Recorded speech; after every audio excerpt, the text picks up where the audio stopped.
Good morning. Once again, have a good day.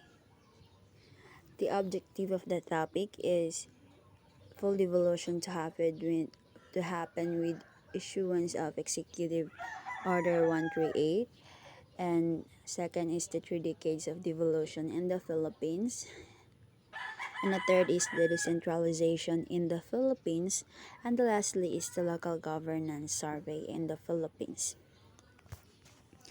So first is the full devolution to happen with issuance of Executive Order 138.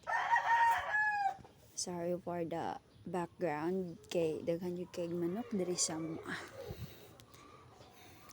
Executive Order, the ruling court supreme, the implementation autonomy that strengthened and case of Garcia Mandanas are the LGU's units. Government local of empowerment and the function certain of devolution, full directs that provide also it, and the LGUs, the branch executive, the monitor the devolution and the commit of creation. What is a Supreme Court ruling or Mandanas case? In a national, to limited not is a taxes national from a value of collected. Taxes revenue internal customs is the collection includes but revenue internal tax and other customs of value,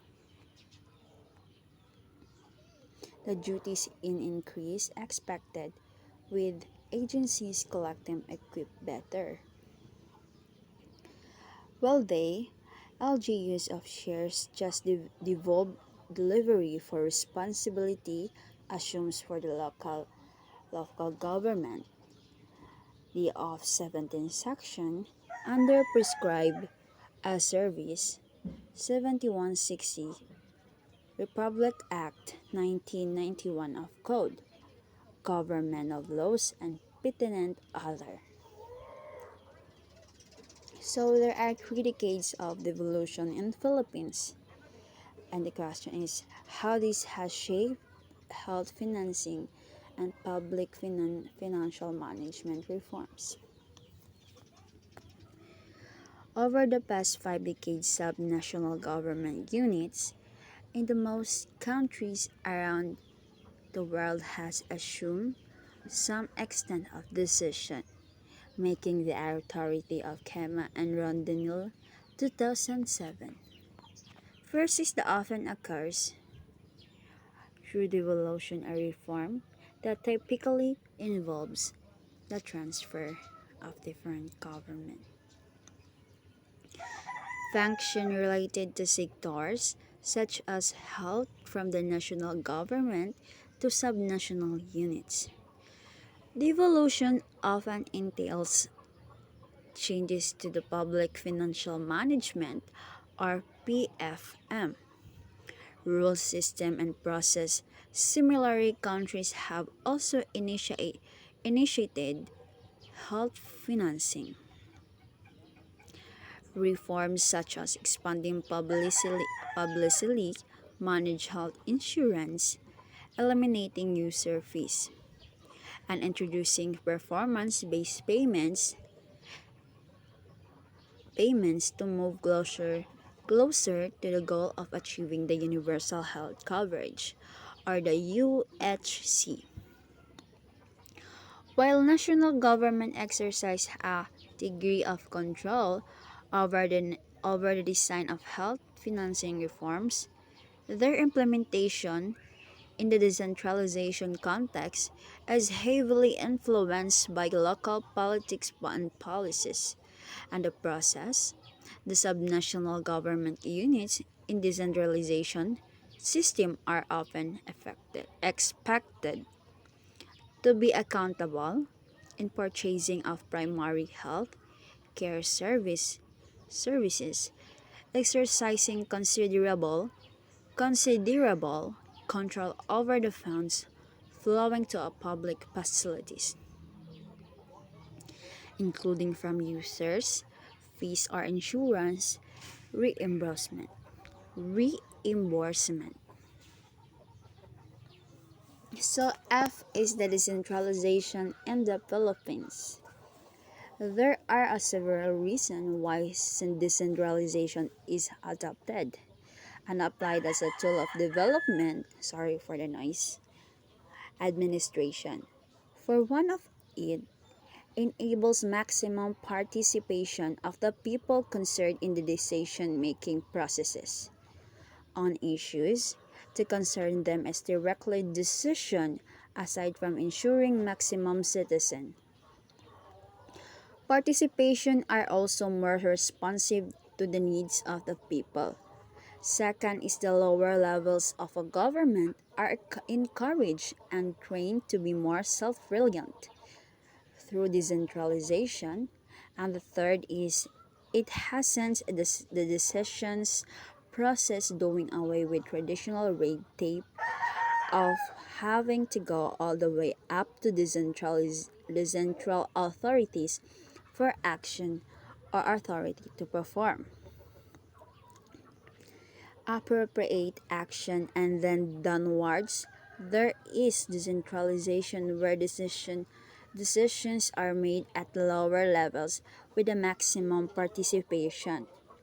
Some prefer to use the term interference by the central authorities. Finally, decentralization the Congress. Ah,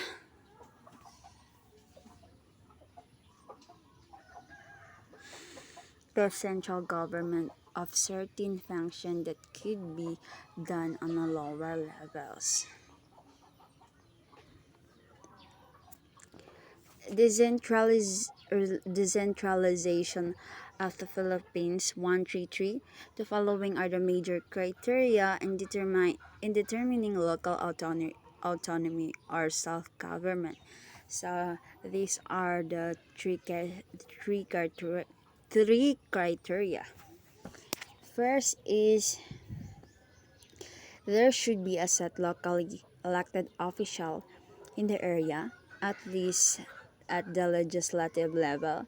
In other words, the area of self-government must elect at least legislator that would representative of the various geographic divisions, and if possible sectors in the area who would be responsible for promulgating laws relevant to the needs of the population.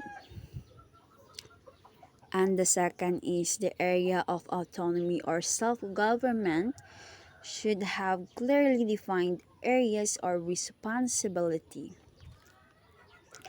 For instance, the local unit could be specifically primarily responsible for the delivery of education and a health service, and also the local infrastructure.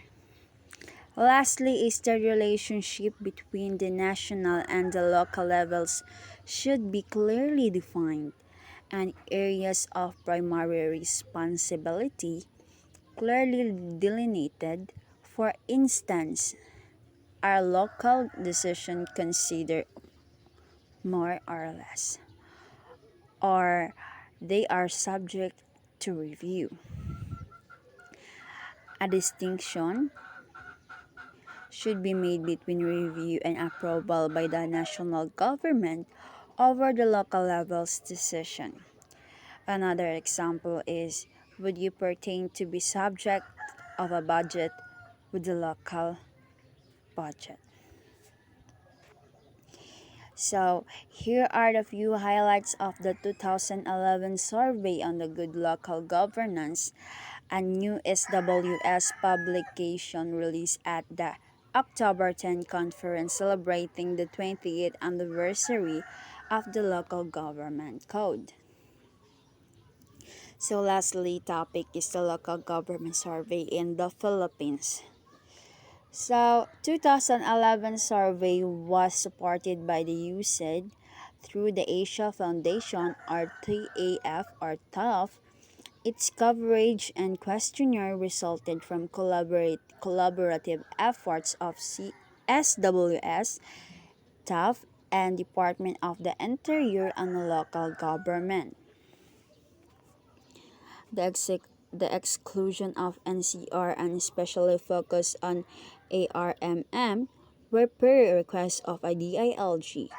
The publication contents are SWS responsibility and do not necessarily reflect the views of USAID, the US government, TAP, or DILG. The people's net satisfaction is the percent satisfied minus percent dissatisfied. With the performance of the city-town government has risen, the change was the largest in the Visayas from moderate plus 28 in 2009 to a very good to a very good plus 64 in 2011. The balance of Luzon is good plus 48 in 2009 became a very good plus 65 in 2011. Mindanao's are very good plus 53 in 2009 rose further to plus 60 in 2011. Opinions about ARMM within ARMM, the residents themselves appears contented with the regional government's performance. 63% are satisfied and 18% are dissatisfied for a good net plus 45.